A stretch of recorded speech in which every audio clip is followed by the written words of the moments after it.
and give you 2 extra views. Yes, the true homie status. Yep. Dude, I even do that shit when I'm with the girlfriend. I'm just like, yeah, my homies are on. Let me listen to them. And so I'd just kind of be lurking, and I would have you guys in the background. And then like we'd listen, and then we'd fall asleep during the entire podcast. That's not where I thought that was going. Especially considering I just gotta have a fucking Discord call where a dude was like, you know, hey bro, leave the mic on while you smash. I just want to listen. Oh god. Chill chat, truly, anything but.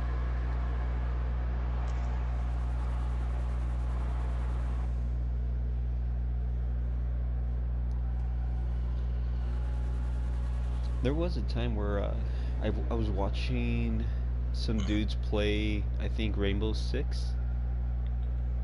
Yeah, they were playing Rainbow Six, and one dude decides to like hop off the game, but doesn't hop off the Discord call.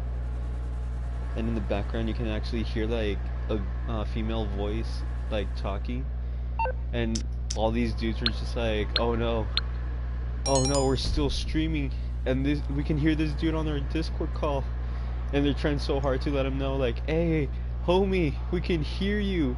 And you can already hear the clapping of cheeks proceeding. You know, at a certain point, like, unless the dude's the only one with mod powers, you can just kick him from the call. You just gotta tab out of the game real quick. Yeah.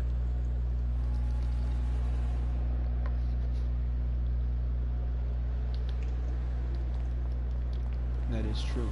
You make a good point. Oh, Danny, we gotta go treasure hunt. Oh yeah, I didn't do it yesterday. Yeah, neither did I. I completely forgot about it. Oh, hey, there's my pickup truck. All right. Javi, you're gonna enjoy this. Am I? So last night it was me, Danny, Kimmy, and Maple. We were all playing GTA, and at one point, you know, like I decided to start streaming. So about 3 hours in, 3 hours into the stream, which was like about 4 a.m. for us. You hear me tell Danny, "Oh yeah, if you can actually get this pickup truck onto the train, I owe you 3 Whataburger meals." And ever since then, you can actually. Wait. Hang on, you forgot something before.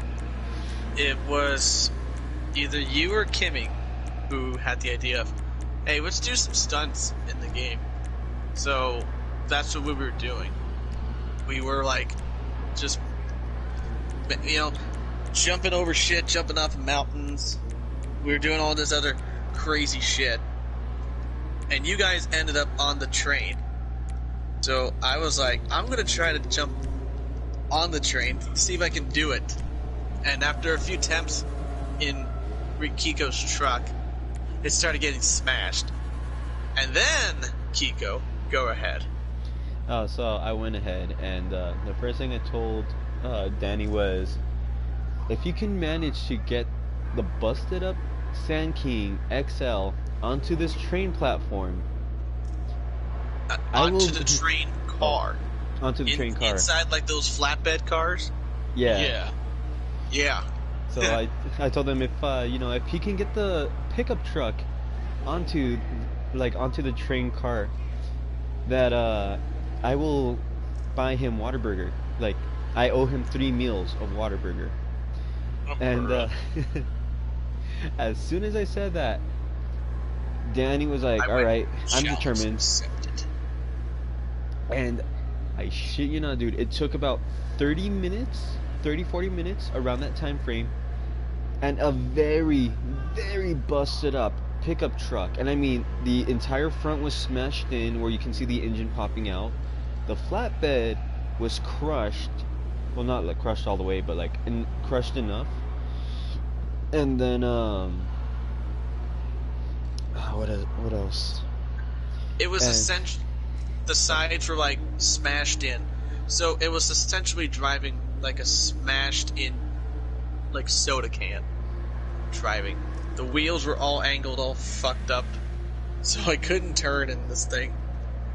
But I did it.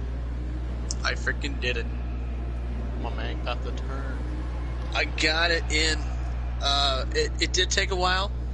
In fact, we had to wait until like the train was out of the countryside, back in town, and then turn around to go back into the countryside. But I fucking did it. Kiko, Maple, and Kimmy were all the witnesses that I got it in the car after much, much effort, perseverance, frustration. I did it. So, let the record be known. Kiko now owes me 3 Whataburger meals. And with that, welcome to the Rip Podcast, ladies and gentlemen. Joining me today, I've got Mad Rock Drummer, aka Daniel. Hello. Also joining me, I've got Papi Bruno, aka Kiko. How's it going, guys? So what do we want to talk about first? Yeah. Go ahead. To get it out of the way, we'll do Danny's topic on Nirvana. Oh yeah, the baby. So, all right. The baby, let's go. Yeah. So, just so we all know, you've seen the Nevermind album cover, right? Yeah, with the baby in the pool. Yeah, Drowning. the baby. Well, it wasn't a drowning. It was just a swimming baby. It was just a baby swimming through the pool with a dollar bill in the water. So, baby swimming towards the water. So, Drowning baby. it's not a drowning baby. Okay, whatever. So, lately, the baby, who's now 30 years old, is now trying to sue the band, the record label, and Kurt Cobain's estate that this was child pornography, and that the band knowingly knew that and still sold it for a profit, and now is seeking damages from everybody, essentially. About $150,000 from Kurt Cobain's estate, the remaining member, or the other members from Nirvana, the record label, everybody. But here's where it gets interesting. It doesn't stop there. He claims that his family never signed a release form, to say that, they can use the image for the album cover. So that is like, okay, that's something to be noteworthy of. However, Real quick. Yes. So also joining us, we have Misfit Miss Murder, aka Kim. Hi. Hi. So Continue with your with your baby, yes. So drowning baby. Should have drowned baby. Pretty So- drowning, baby. the guy in question, I'm just catching you up to speed, Kimmy. The baby on the Nirvana Nevermind album cover is suing the band, the record label, Kurt Cobain's estate, that this was child pornography sold for a profit. He claims that that his parents never signed a release form to use this image, and he was only 4 months old at the time, so how could he have known? However, 30-year-old baby. when he was 28 years old, when he was 27 years old, when he was clearly an adult, he posted a lot of videos online claiming that, yeah, I'm the baby on the album cover. If you want me to sign you a poster of Nevermind, just send me some money from PayPal, and I'll sign an autographed poster and send it your way. So here's what we're looking at. The guy is claiming that this is child pornography, but years ago, he has posted numerous amount of videos saying that, oh yeah, no, that's totally me. I'm the kid on the album cover. You want me to sign it for you? Yeah, I'll totally do it. So it's like he's trying to sue the band for child pornography, but all these videos. Yeah, but he's totally admitting that, yeah, I was the baby on the cover, and that was like a really cool thing for him. So where exactly is he sitting at? I mean, it's very coincidental that this is the 30th anniversary year for the album, and it's a huge album. The question is, is he trying to get a little extra money out of the band?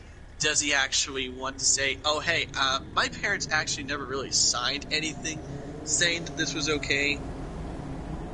It's such a messy story. It's such a messy situation. I really don't know how this is going to go, but I would imagine with the courts, knowing that the guy in question posted videos that said that, oh, he's totally the baby and he's totally okay with it, is now saying that he's not okay with it. I don't know, in the child pornography angle, I'm not sure if that's going to really hold up well in court. I think he's got a much better chance with going at the whole angle of they never signed a release form. They never signed anything of that. There's like no paperwork. So in that case, it really becomes a matter of he said, she said, with the record label kind of saying that, well, I don't know what you want us to do.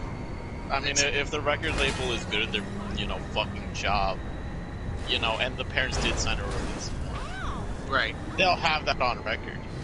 Exactly. I know, like, what about a verbal agreement? It's like, no, the record label wouldn't have done that.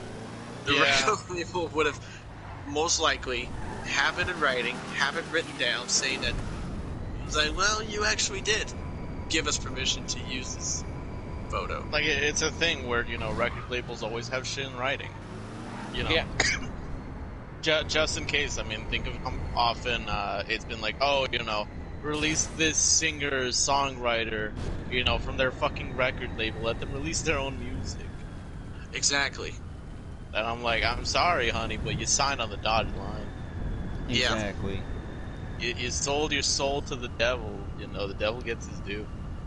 Yeah. So, it's, I don't know. It's one of these stories where you almost have a case here with the whole, did they or did they not actually allow this photo to be used?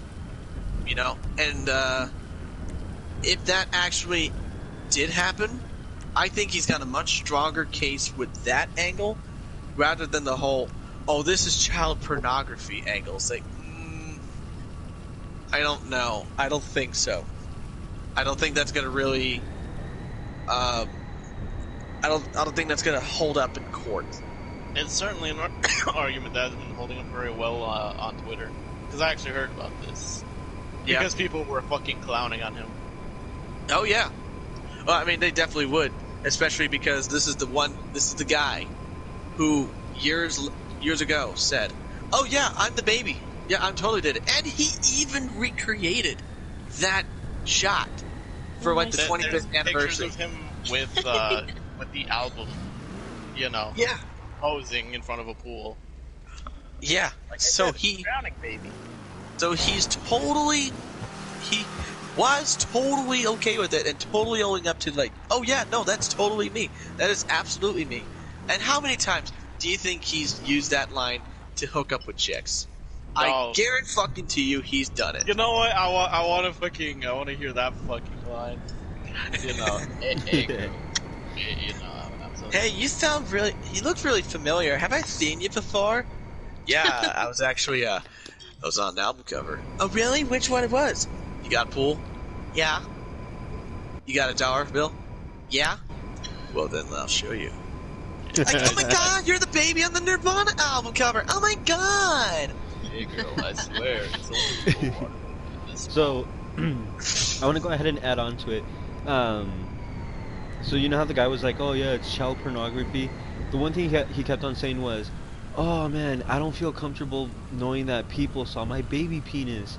I don't feel comfortable with that at all." And then at one point, I guess this was like back then before he did these like little like lawsuit thing, where he was just like, "Yeah, I am the baby. Yeah, that's my baby penis. I mean, I don't want people looking at it, and I want a sticker on it, but you know, yeah, that's totally me." And now it's just like, guys, I'm so Now you're hurt. denying it. Yeah. Or at least, he's not denying it, but he's more like, I'm not okay with it anymore. Pretty much. And I don't know exactly if the statute of limitations would apply in this case, but I don't know. Like, it does come off as, that's convenient that he's doing this in 2021, 30 years after this album became one of the biggest albums in rock and roll history. It's like the fucking gif of Batman staring at a screen, like, you know what I mean? I don't. It just seems a little sus. Drowning baby.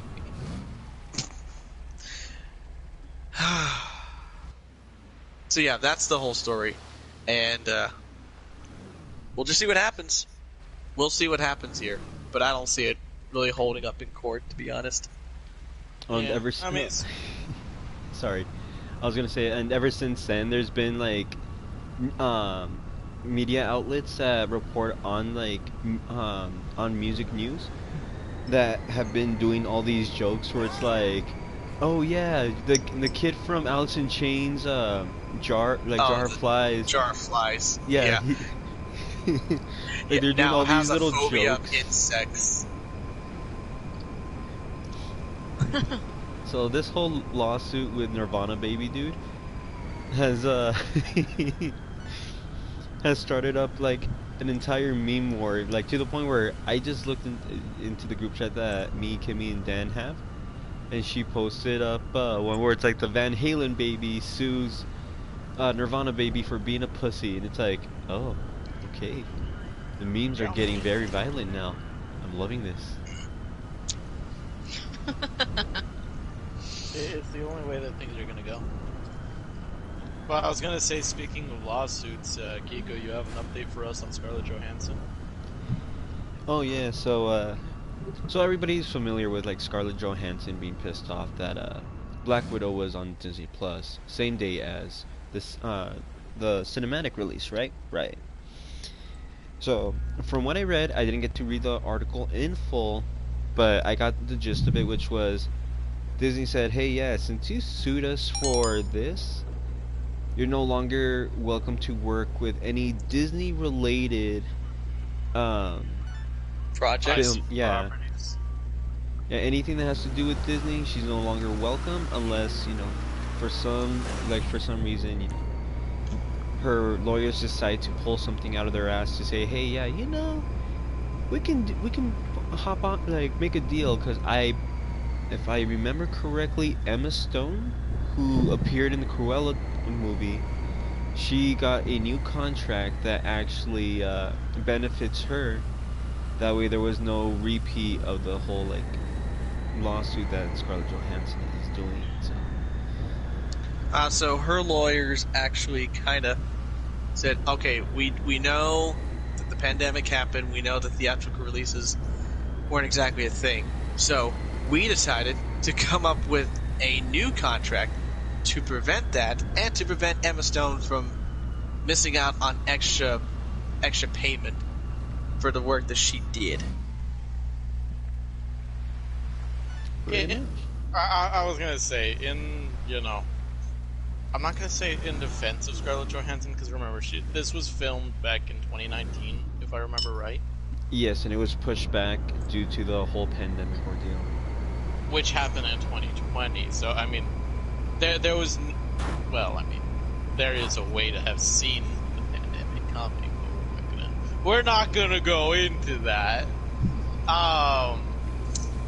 Chinese global overlords decide that, you know, Disney's obviously sucking off. You know, Scarlett Johansson's team couldn't have seen it coming. You know, they wouldn't have prepared for it. So, I mean, on the one hand, you know, she did get blindsided by that. But, as the last time that we talked about this, boo fucking who? You're only making, like, you know, 7 million instead of 10 million. I'm sorry. You know, I feel so bad. And if I remember correctly, since the Avengers are a popular, like, you know, Marvel superhero team, especially the cinematic universe, correct me if I'm wrong, don't any toys that are produced of said superheroes, like, don't the profit of said action figures go towards Disney, which ends up with the actors as well, or is it just Disney themselves profiting off? I think it's just Disney, because, you know, to an extent it is the likeness of the actors. In the Disney contract, usually you sign off, you know, the rights to your likeness, specifically for that. However, if, like, let's say you're Robert Downey Jr., you know, back when you're still with Disney, and, you know, you're not just done with all that bullshit. Yeah. And, you know, you make a really, good performance with Endgame. And so people are just, you know, flying to Walmart or Target, wherever you buy your toys from, to get some Iron Man action figures and merchandise. The more that merchandise does well, the more you can ask for as an actor, you know, if you renew your contract.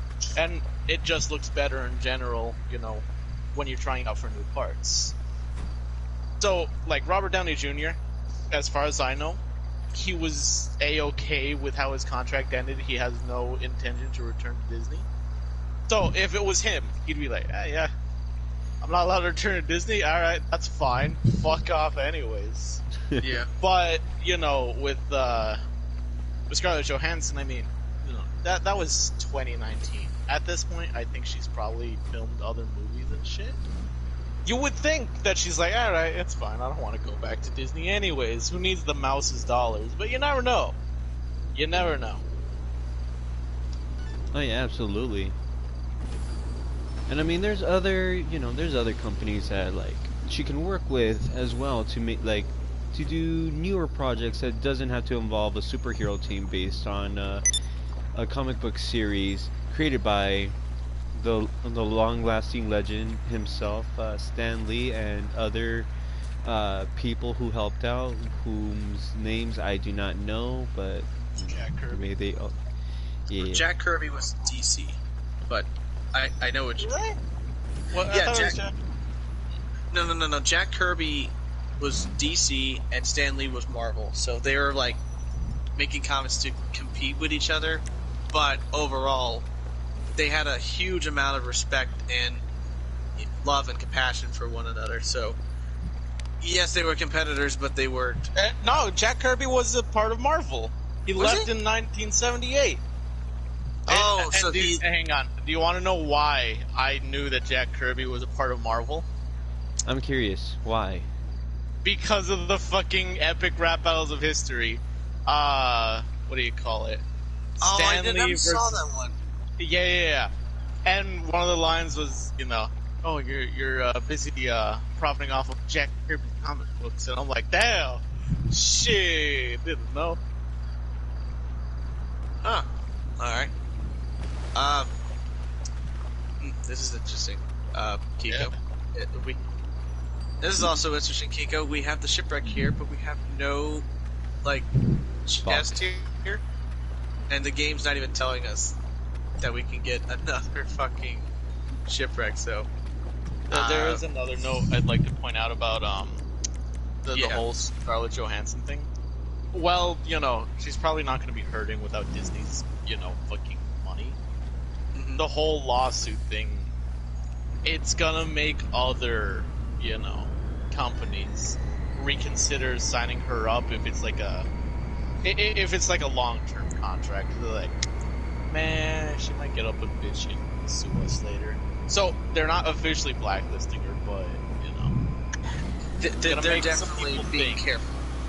Yeah, they have to be careful with like who's gonna be spoiled and who's gonna be like, yeah, it's definitely. All right. You know, we've got the option to have Scarlett Johansson, who you know, she was.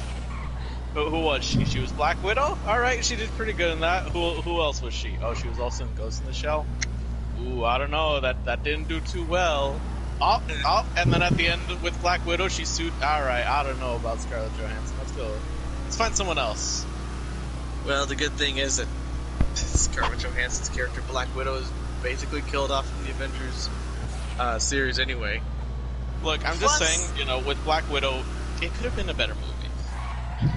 Like, the issue with Marvel is it has so many secret organizations. Spoiler warnings, if you haven't seen Endgame or the end of Black Widow.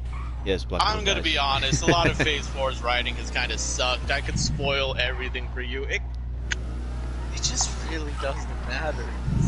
I haven't seen Black Widow yet, so I can't say whether it's a good movie or not.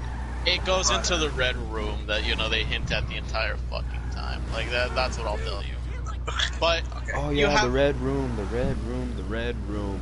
We finally see the Red Room. After hearing about it from multiple movies, yeah. You know, to not spoil anything, you've got the motherfuckers at the Red Room. You've had S.H.I.E.L.D., you've had Hydra, you've had Neo Hydra, and fucking Hydra who's still around in the modern day. There's the TVA.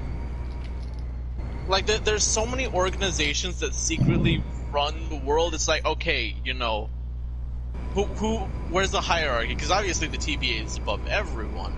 But, like, you know, with Hydra and the Red Room, are they cool, or are they in, like, I don't know. You have so many that could potentially end the world, and pretend that they're running things. It's hard to really know the stakes, because, like, okay, I mean, you know, you're like the 7th organization that we've defeated that has some plan to, you know, break the stock market or some shit. You know, any more of you hiding? You guys even know about each other? How powerful are you? So it's hard to have stakes here. If we're going by hierarchy, and this is my opinion, I do believe that Hydra can actually, like, you know, be above the Red Room, but then again, it's like if you kind of take a look at the Red Room, you're just like, okay, there's some all advantages right. to them. Unless I go, I mean, it's not really spoilers, but it kind of is. Unless I go into the whole thing with the Red Room, you know, it feels like they might be more powerful than Hydra. Oh no, yeah, absolutely. That's why I said that the Red Room itself has more advantages than Hydra does.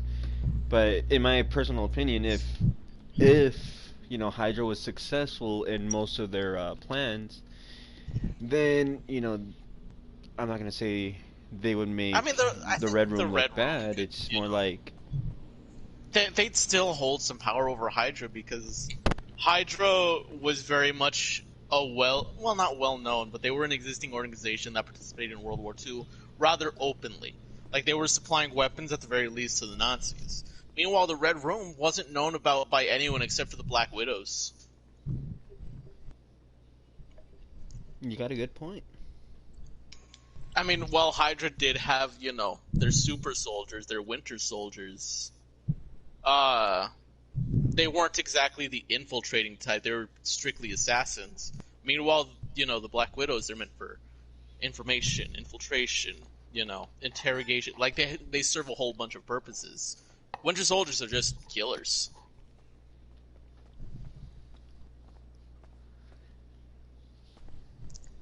So you know what I'm excited about? I'm greatly excited about. So we've already had our fair share of, you know, Disney shows on Disney Plus, like Falcon and Winter Soldier, Loki. Right, most of them sucked. You know, I think Loki had a very had an interesting payout versus Falcon and Winter Soldier, which could have been just a bit better in my opinion. And if WandaVision didn't start off as like a how do you say it? If they weren't going through the years of a TV show within the years, then I would have been like, okay, you know what? They're getting into it. But one of the greatest things that I did enjoy greatly about all these movies is somehow they're going to be connecting to Spider-Man. No, what is it? Spider-Man No Way Home. No Way Home, Doctor Strange and the Multiverse, and the upcoming Captain America 4, which won't be released until 20. And I'm gonna throw a fucking dart in the dark, like 2024 to 2026. That's the range that I'm gonna give that movie to actually premiere out. I think it's gonna be further out than that, but it, you know, okay, let's talk a little bit about Loki, because it basically opened the floodgates for those two other movies to happen, but it put the floodgates there in the first place. Mhm. Without Loki, we would have assumed, like, all right, multiverse shit, yeah. I mean, they've already time traveled and they created splintering off fucking realities and shit. And while they put the stones back, that was just so that those new realities wouldn't be doomed. Because, like the great one or the old one said, without the stones, whatever reality that doesn't have their stone anymore, they're fucked. Welcome to the darkest timeline. Which is kind of weird because, the main timeline doesn't have any stones anymore, but whatever. We're just gonna walk past that. Well, don't ask how I got this number. Like, yes, we met a while ago, I think. Or we should have done. And there's a new property. Guys, I found the fucking stones. You just actually shrank them down. I'm gonna be a little pissed. I'm not gonna lie. Anyways, well, not getting into that. So, I actually have some issues with Loki. Mainly in... Okay, so if it was the Loki that we had back in Infinity War, you know what? He might make a little bit more sense. Because he had years worth of character development. Which, you have to actually experience it and not just watch it.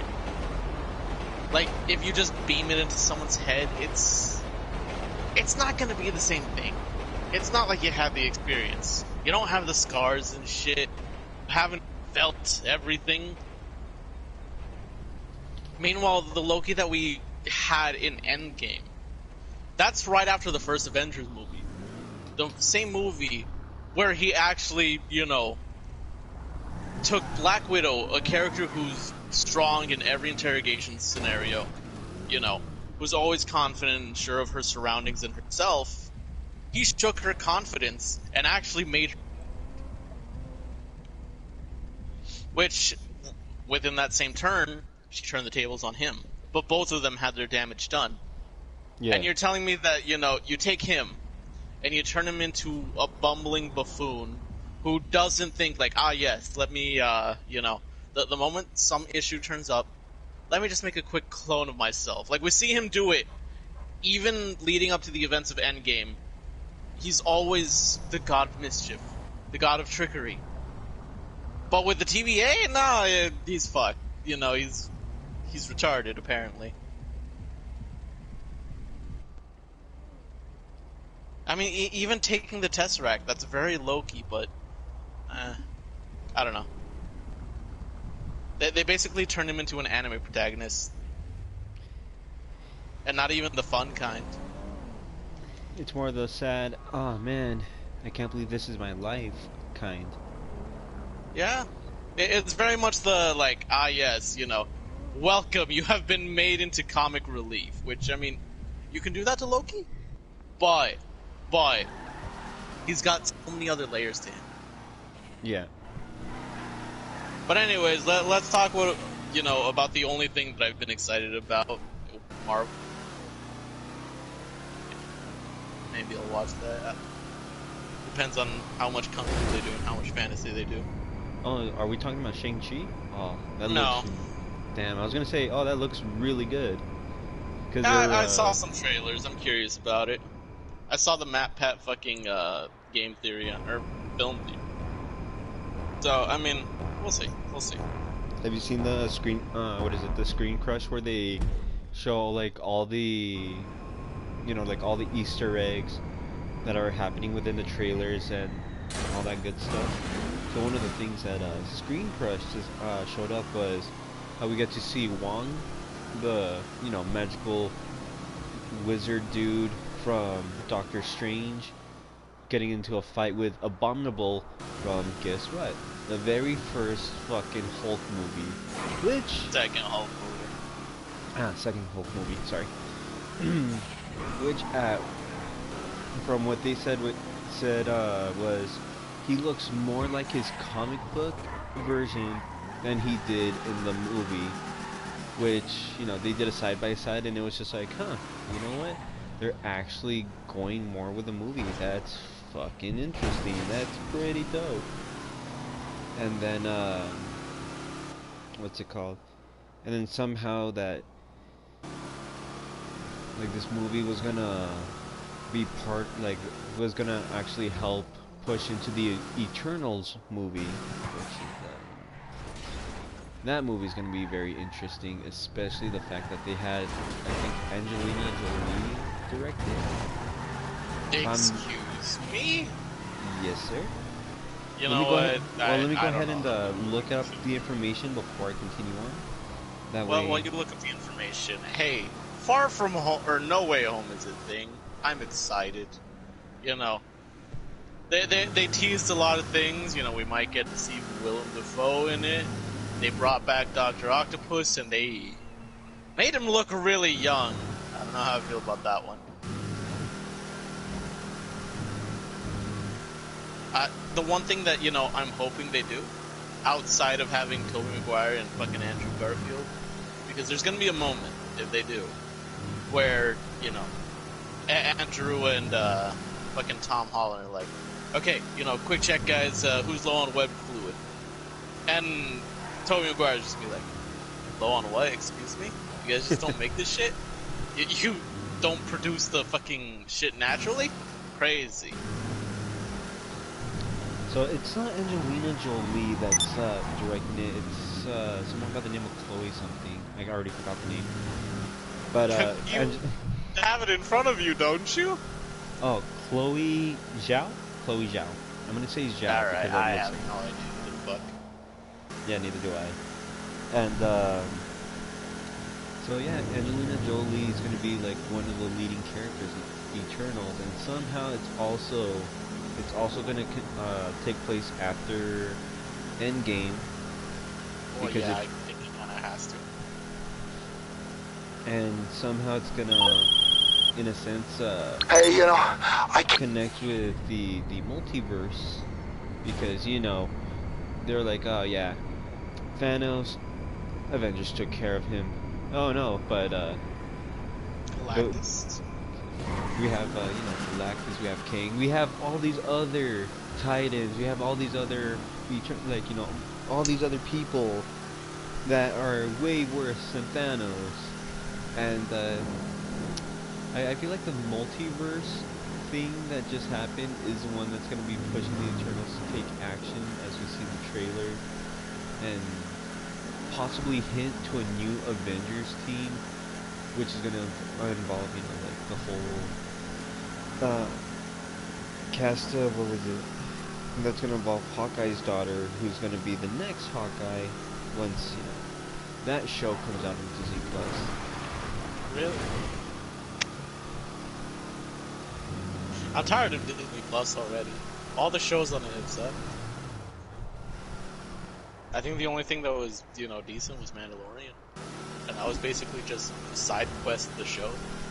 You didn't like WandaVision? Not really, no. Yeah, look, I think most of the issues that I have with them is I look at them from the writing perspective, and I don't know. Like, ever since maybe it's been even before Endgame, but definitely after Endgame, the writing quality has gone down. Yeah. And don't get me wrong, Endgame has a lot of good character moments, but I don't know, everything after that, you lose a lot of those character moments. Like, yeah, okay, so let's, there's another thing that I'm hoping for with No Way Home. I'm hoping that Doctor Strange isn't in it a whole lot. Don't get me wrong, I like him as a character. You know, I think him and Peter could have some very good chemistry, but he's kind of OP. Yeah. Like, you know, a lot of Peter's villains, they're good for him because he's not all-powerful. He can't be everywhere at once. He can't catch everything. Even if he's, you know, got the Spidey sense and shit, things will still hit him. There are bullets that are gonna fucking get him. I mean, we saw how things were in fucking Far From Home. Yeah. Dad right there.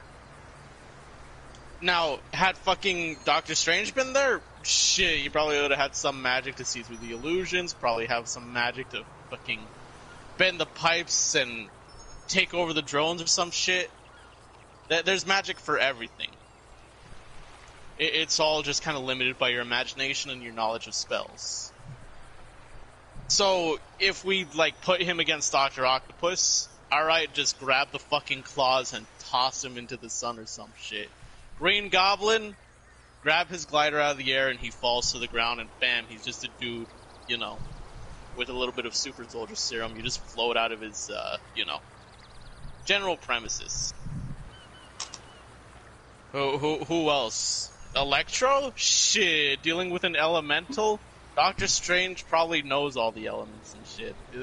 Fucking, I don't know. If Doctor Strange is an active combatant in it, it's hard to have any real stakes. Yeah. Like, just in the trailer, you see him fucking, you know, multiplying all those fucking trains into a circle, which it looks cool as shit. Don't get me wrong. You're gonna have some real good visuals for a fight with that. But it's like, okay, yeah, there's a fight going on. Doctor Strange is gonna murk everyone. That's how this is gonna go. Like, unless they, you know, midway through the movie, because technically the whole multiverse thing happening is Peter's fault for fucking with a spell, which, you know, I don't know what kind of spell Doctor Strange was doing, whether he was changing time or erasing memories. But turning it into a fucking multiverse spell, that's really interesting. There's a theory that goes along with, you know, the interesting deal where, somebody on a Reddit forum said, oh, hey, yeah, what if Doctor Strange isn't Doctor Strange, but somebody else who has taken the appearance of Doctor Strange to go ahead and cast said spell, because, you know, Doctor Strange being who he is, he, you know, he's a stickler for the rules sometimes. That's not true at all. Sometimes. No, not even sometimes. Here's the thing. Doctor Strange isn't a stickler for the rules. His issue is that he's a fucking cocky, arrogant bastard. You know, there you go. Him and Tony Stark's things, both of them, is that they were always the smartest person in the room. Which is why, you know, their interactions in Infinity War were really great. So, you know, that's why he has a very blatant disregard for rules. Like, in his own movie, one of the biggest things that he does with magic, that's kind of the whole, how can you say, not premise, but solution to his issue, is breaking the fucking rules. Hell, you know, just that spell itself, that's more rule breaking. And the way that Wong is telling you, like, Strange, don't cast that spell. And he's like, I won't. And then he winks at Peter. That's very much Doctor Strange right there.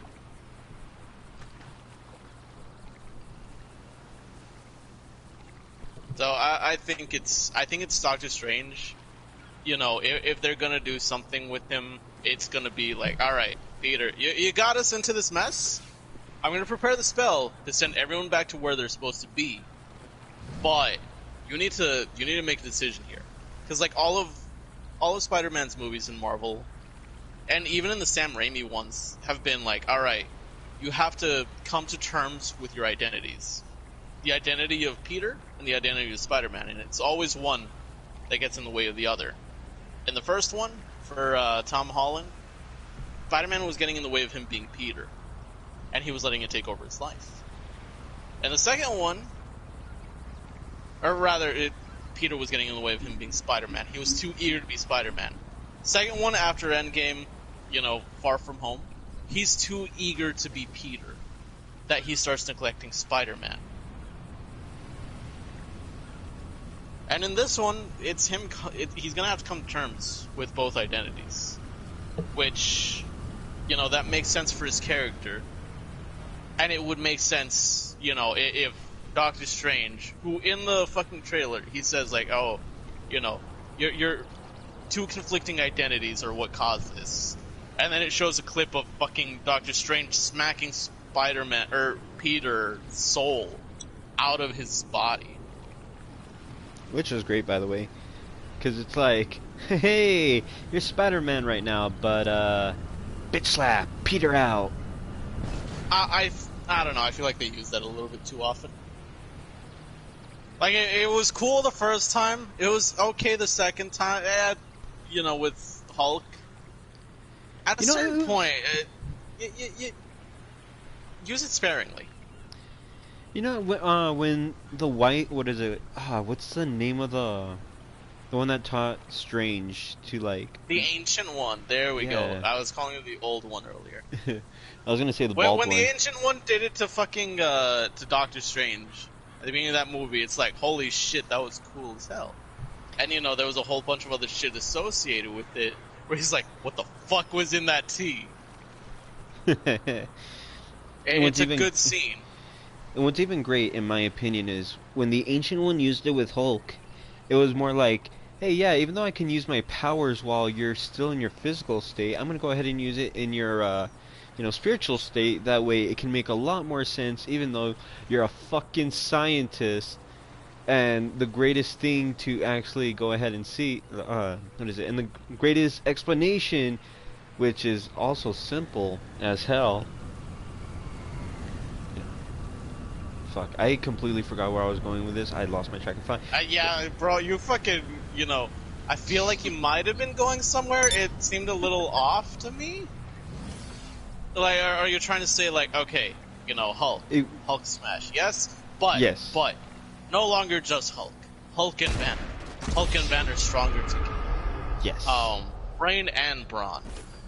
And obviously talking wasn't gonna work, so he's like, hey, listen, I'm a big guy. And then bam, big guy, you take the soul out, which, I kind of feel like Hulk have two souls, Banner and Hulk, but I mean, I guess they're one person now, I don't know.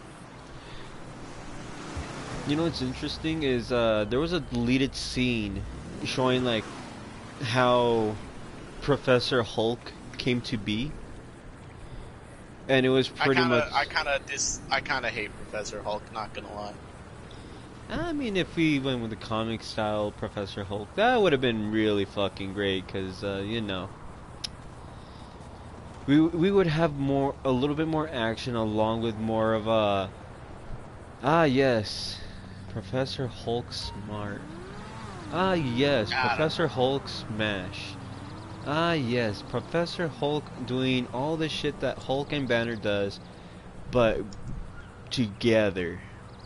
Look, should have given Mark Ruffalo, you know, his own movie before you're gonna do fucking shitty ass Professor Hulk. You know, let us have some time with just Mark Ruffalo not CGI'd up, just for one movie of his own, not an Avengers movie and not Thor Ragnarok. Don't get me wrong, though, Ragnarok was great, but Hulk needs his own movie. You know, you gotta figure out what to do with Hulk. Because now that he's Professor Hulk, what do you do with him? I feel like, you know, you've turned him into something like Jarvis. Like that's what he's gonna be. Because obviously he doesn't want to fight. You see it, you know, in Endgame. He's like, oh, this is degrading. You know, I have a doctorate. And I'm like, just shut the fuck up, bro. This is, you know, this is literally for everything. And the way how he calmly's like, oh yeah, Hulk smash, grr, oh, flips over a car, yeah. He also looks, I don't know, like he's trying to blend in. He looks way different, you know, to the other Hulk. Other Hulk, jacked out. Him, still stronger than I am, but he's not as jacked. Like, if I had the choice between fighting Professor Hulk and the Hulk, I'd choose Professor Hulk. I think I'd have a chance of living. Like, you just make a dumb joke, you get him to laugh, or you be like, hey, before you kill me, just do a quick dab for me real quick. You fucking kick him in the nuts. You can't do that with Hulk. I don't know, Hulk's like, oh yeah, I'm pissed off even more now. I have insane regenerative abilities. I'm gonna smash you in two. Proceeds to obliterate your entire body with a fucking punch. With built-up rage, all because you decided to say, hey, yeah, I'm gonna kick you in the nuts after telling you a stupid You don't even joke. get a kick with the Hulk. Nah, he's already fucking throwing you. The moment you show any signs of hostility, bam, you're fucking flung across the city. Dude, if I had the chance to see Hulk and he decides to destroy me the way that he destroyed Loki, and that you're not gonna live. I mean, I know I'm not gonna live, but I want to go ahead and just like experience the bullshittery and just kind of say, hey, you know what? It's not so bad being Tom Hiddleston, but it's a lot worse than being Tom Hiddleston. Because, you know, In Loki, you're right. I just feel like the character development that they did for Loki was too rushed. It's like, oh yeah, let a narcissist fall in love with an alternate version of himself. That happens to be that female. Kind of makes sense, but you know, also. So Loki's supposed to be like this mastermind, right? Yeah. Why is it that only like his female counterpart is, you know, seemingly the only competent one? He's also the god of mischief. You know, he's also an orchestrator who's done so many things. Like, Thor still happened. And the other shit hasn't happened yet, so I don't know. It's a weird thing. Very weird, yes. Can we agree on one thing? And I wished, for one thing, I wish that could have happened properly in Falcon and Winter Soldier is actually get more of a dynamic duo between Falcon and Bucky. Because it, you know, I mean, in one episode we get them like working together on a fucking boat. That's nice because friendship. Yeah, hanging out with each other. Yeah. Like, you know, they're just building up what relationship they had before. Because I mean, don't get me wrong. In Civil War, them together, it was funny. You could have done that earlier. You know, they clearly don't like each other, but being forced to work together like that.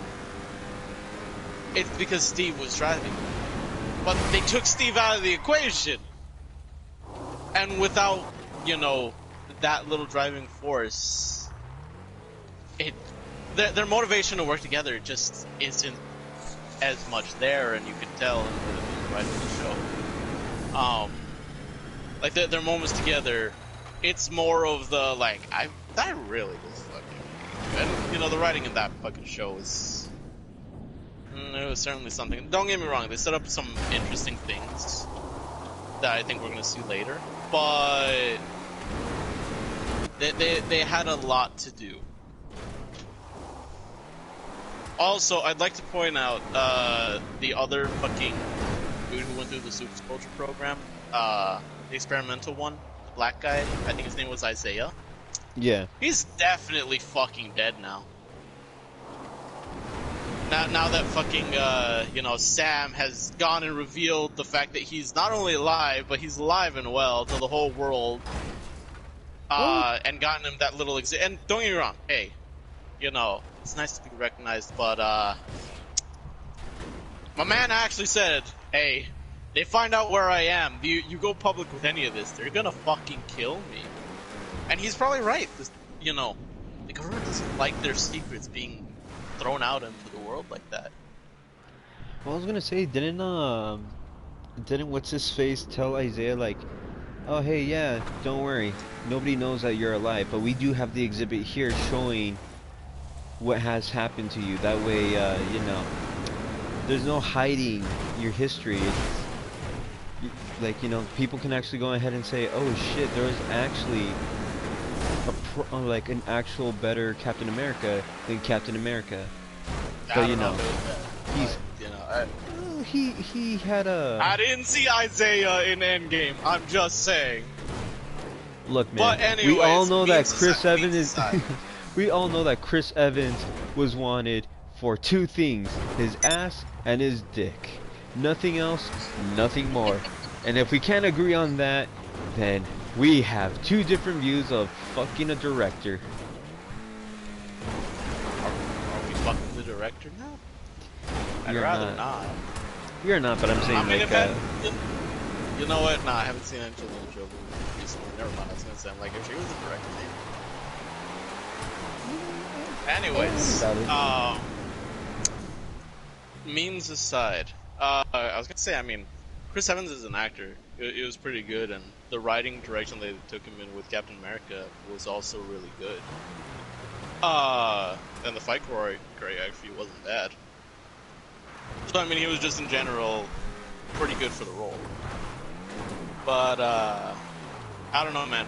Like, even if the government isn't explicitly told, like, oh yeah, you know, this guy's alive, it's like, okay, so, you know, we've got this dude who is now the new Captain America.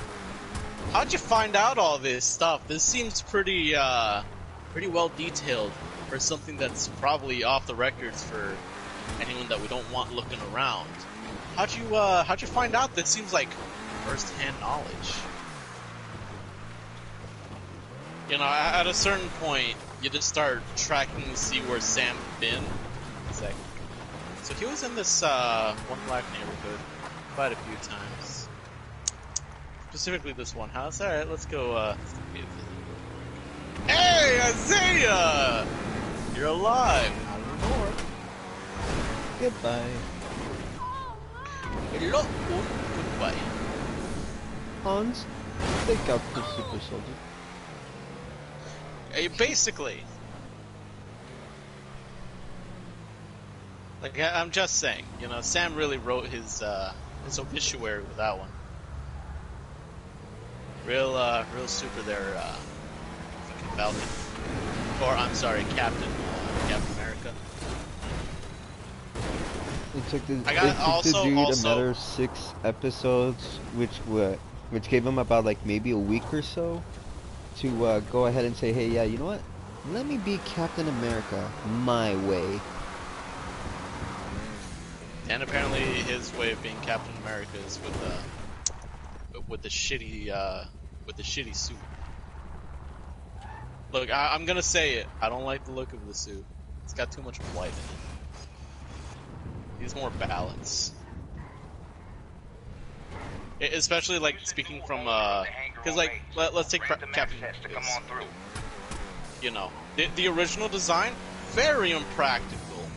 But they, you know, they gave it a little bit of a modern touch. They made it, you know, seem at least a little bit more likely to be used and have some kind of function. So it had both form and function, while retaining some of the original design. Meanwhile, Falcons, it's like, okay, you know, as Captain America, you might need to do an espionage mission, and that's gonna be at night, and you're all in fucking white. That's gonna go great.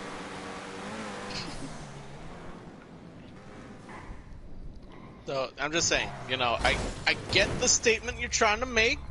You know, it's like, yeah, I'm not a white man with you know, blonde hair, blue eyes, black. Like, yeah, I get that. You're wearing all white, bro. I have to say this: Zemo, 10 out of 10, best character, just for the dancing, all by itself. Yeah, I mean, Zemo's been such a strong character since Civil War, and I don't know. I just kind of wish he was in a better show. But I mean, yeah, I guess we had a little bit more of Zemo. And if we look at things this way, technically they're you know, Marvel's hinting at the creation of the Thunderbolts. Yes, the Thunderbolts. What are the Thunderbolts, you may ask? A group of anti-heroes, villains, and possible heroes mixed in to make an Avenger-like group, which, guess what, is ran by some dude named Thunderbolt. Or Bolt. Crazy. Would have fucking guessed. Yeah. And what's even better is, Zemo is one of the most highly intelligent characters in the group. In the show, or in fucking anything? Yeah. Yeah. Kinda. Just a little bit. Man lost his family and decided to tear the Avengers apart because of it. Which, hey, you know what? Great character motivation. Makes a lot of sense. I can understand that. I felt that, bro. Someone takes away your family, take away the fucking life. But I don't know. I feel like whatever team they throw him into, it's gonna kind of be shit. Possibly. Because I think I forgot who else is in the Thunderbolts. I know it's U.S. Ranger Walker. Yes, yes. The other Caucasian, blonde-haired, blue-eyed guy. I'm just gonna say it. I like Walker. He's the definition of America in a fucking character. Cocky. Look, tells you he has a life and dream, and then proceeds to go ahead and, you know, beat the living shit out of people who are considered terrorists. And it's not considered. That dude was a terrorist. Come on, let's be real. He killed the black guy. Come on. I'm just saying. Was it him or what? I thought it was that chick that did it. They're working together. I miss Daniel already. Anyways, that was really just the oh no. Anyways, look, it was the chick who did the killing, but it's like okay, she killed my friend. I've got her friend who is also a terrorist and who has killed people. Might as well. The only issue is that he did it in broad daylight. Ah, yes, and with people all around with their cellular devices. I know, why couldn't he do the regular American thing and just start breaking phones? Come on. Like, the moment he saw the first phone, it's like, oh, hey, can I see that? Oh, yep. So, that's gone. Oh, what? You guys have your phones out too? Can I go ahead and borrow that for a couple of seconds? Yep, this is what's gonna happen. Like, you know, just start breaking them very casually. It's like, you know... I'd like to point out, so, like, you know, if you... So, Walker, he had plenty of military experience. You know, he served a few tours in Afghanistan or Iraq, one or the other. But he had a very extensive combat record. You know, he was a good soldier, which is why they chose him to be Captain America. And as far as I know, when it comes to U.S., you know, military training, there's a little bit of hand-to-hand. Because that's not going to be a lot of what you're doing as a soldier. It's mainly, you know, using your equipment, knowing how to get rid of jams, and, you know, do your job well. Light hand-to-hand. Bucky, world class at hand-to-hand, keeping up with Cap and Natasha Romanoff. You know, people who are in their own class of CQC. Especially Natasha. You know, that's her whole shtick. We saw her tossing niggas left and right. And she's like half their size. You're telling me that Walker was able to fight off both Bucky and Sam just because of one super soldier serum. And it's an off-brand super soldier serum. When Bucky got some of that, you know, OG World War II, you know, probably some kind of fucking drugs in it. It's the first beta super soldier serum that was based off the captain's super soldier serum. Try saying that shit 5 times fast. Exactly. You know, you're telling me that Walker was really giving them both that much trouble, and you're like, oh, it's because Bucky wasn't under control. Even in Civil War, when he wasn't under control, and in Infinity War and Endgame, when he wasn't under control, he was still holding his own pretty fucking well.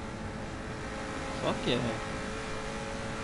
Like, when it comes to, you know, those kinds of fights, Bucky and Sam both, you know, they outclass Walker in terms of experience. Like, he might have more than both. No. Bucky would definitely have more, you know, combat experience in general out of all of them. Just the amount of time that he's been in and World out. War II, and he served as the Winter Soldier. You know, and you might be like, oh well, I mean, the Winter Soldier one will triumph. I mean, World War II was a bloody as hell war. Fuck yeah. And he survived multiple missions until the train thing happened. And even with the train thing, it wasn't until he fell off the train that, you know, he supposedly died. And if people want to go ahead and say, oh yeah, he was mind controlled by Hydra, that's why he's super strong. Bull fucking shit. Because we've all seen, like, the very first episode of fucking Falcon and Winter Soldier, where, you know, he goes to his therapist, he's like, yeah, I'm trying to make amends, and it's like, this dude used fucking stealth to go ahead, plant, you know, a device and a vehicle, because there was a woman of higher power that had used his, you know, his strength, and said, yeah, because you helped me get into a high position, I'm gonna help you out. And Bucky's like, you know what, let me return the favor and just kind of get you arrested because you're still with Hydra. Yeah. Alright. And even then, if I remember correctly, that dude can actually, his robot arm, his Wakandan robot arm. Yeah. With vibranium, right? Seemingly, it's, you know, kind of serves, I'm not saying no purpose, but it really feels like it's just a regular robot arm sometimes, with how often it gets fucked up. You would think, like, after the events of what is it, Black Panther? Yeah. With their technology and all that, Bucky would have had a much better arm that would have produced a better result than his other arm that was gifted to him by, everybody knows him, everybody loves him, Hydra. And if I'm not currently mistaken... Also, you're telling me that, you know, that arm, you know, it just kind of pops off. You know, why is that a fucking function? And wouldn't you have a way to just like, alright, let me just pop it back on then? Shit, you know. Motherfuckers pop it off, I have to be ready to pop that shit back on. Alright, all I gotta do is just like study where the fuck this lady popped it off. And I'm gonna do the same. Yeah. If this dude is terribly nerfed for us, I can do the fucking same. Like, with most, if not all of the shows, all of the characters are kind of nerfed by a lot. The only one who's not nerfed is fucking Wanda. And that's for, you know, obvious reasons. But like Sam, Buck, Loki, who else has gotten a show? Or who else is getting a show, rather? Let's see. We already had Wanda, and her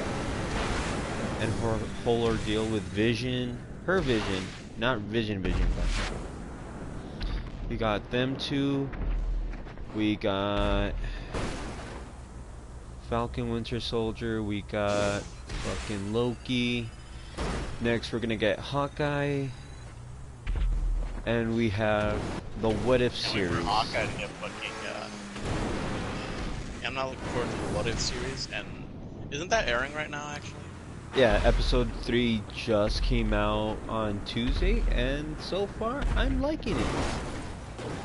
I understand exactly why they're doing the fucking, the weekly schedule. It's just so that, they can really keep people on Disney Plus. Like, oh no, if it's running out this week, we're releasing the next episode next. But, fuck you, Disney. Fuck you. You scummy.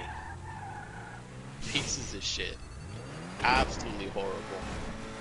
You're almost gonna make me root for Scarlett Johansson in a fucking lawsuit just for that. But anyways, cocksucking mouses aside, Disney Plus sucks. I forgot what we were talking about. We we went on a rant from Scarlett Johansson, Disney, all that good stuff to the shows, because everybody loves good Tom Hiddleston from the movies, not the show Loki, all the way to now where we discuss the goods and bads, the uglies, mostly the uglies, and a lot of them. The good lord. What happened to all the good writing? It went out. It went out the door because you tell somebody, "Oh, hey, yeah, we're gonna put your two favorite characters together. We're gonna put an anti-hero and a hero together. We're gonna make your favorite villain more likable and get rid of his character development that we had set up." Throughout the entire movies, from his first appearance all the way to his death. I think the issue with Loki is they misunderstood who he was as a character. They thought he was just a broken boy, who just wanted to care for people and didn't enjoy hurting people. Don't get me wrong, he was a broken boy. He didn't care about people. However, he did also enjoy hurting people. Like, that was a part of his shtick. When he fucking tells Black Widow how he's gonna have Hawkeye, the one person she actually cares about, kill her, he's having fun with that. Like, he's a sick bastard. And I love him for it. It's great. Okay, you better chill. The one thing I truly enjoy with Loki as well is the fact that at one point, Odin's here? Odin's not. Odin's here! But he's not Odin. Who is he? Oh, it's Loki in disguise. Because why? Because he wants to be... The god of fucking trickery! And always a need to grasp at some kind of power. Ah, yes. Power. What a bloodthirsty individual. But who's to blame, because he's just fucking fantastic,